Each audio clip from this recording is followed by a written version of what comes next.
ഐസികൾ എങ്ങനെ റീബോൾ ചെയ്യാൻ നോക്കാം. 7150 എന്ന് പറഞ്ഞ CPU ആണ്. ഇതുപോലെ ഫുള്ളായി ക്ലീൻ ആക്കി എടുക്കണം. അതിനുശേഷം സ്റ്റെൻസിൽ ഫുള്ളായി ക്ലീൻ ആക്കി ഇതുപോലെ വെച്ചു കൊടുക്കണം. വെക്കുമ്പോൾ എല്ലാ ബോളും ക്ലിയർ ആയിരിക്കണം.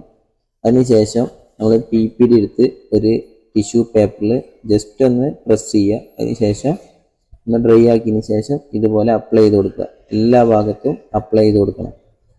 ആ ടിഷ്യൂ പേപ്പറിൽ പ്രസ് ആക്കുന്നത് അത് നമ്മൾ ഹീറ്റ് അടിക്കുമ്പോൾ ഇതിൽ കുറച്ച് ഡ്രൈ അല്ലെങ്കിൽ അതിങ്ങനെ തിളച്ചു മറിയും.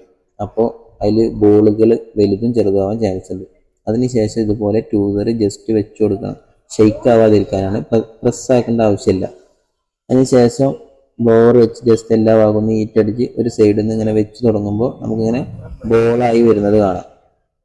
ഇങ്ങനെ ബോളായതിനു ശേഷം നമ്മൾ ഒന്ന് വെയിറ്റ് ചെയ്തതിന് ശേഷം മാത്രം സ്റ്റെൻസിൽ എടുക്കുക. അല്ലെങ്കിൽ ബോള് അങ്ങോട്ടും ഇങ്ങോട്ടും തട്ടി ഷോർട്ട് ആവാൻ ചാൻസ് ഉണ്ട്. അതിനുശേഷം സ്റ്റെൻസിൽ എടുത്തതിന് ശേഷം ഇതുപോലെ കറക്റ്റ് ആയിരിക്കുമ്പോൾ ഒന്നുകൂടി ഫിനിഷിങ് കിട്ടാൻ വേണ്ടി നമ്മളൊന്നുകൂടി ജസ്റ്റ് ഒന്ന് ഹീറ്റ് അടിച്ചു കൊടുക്കുക.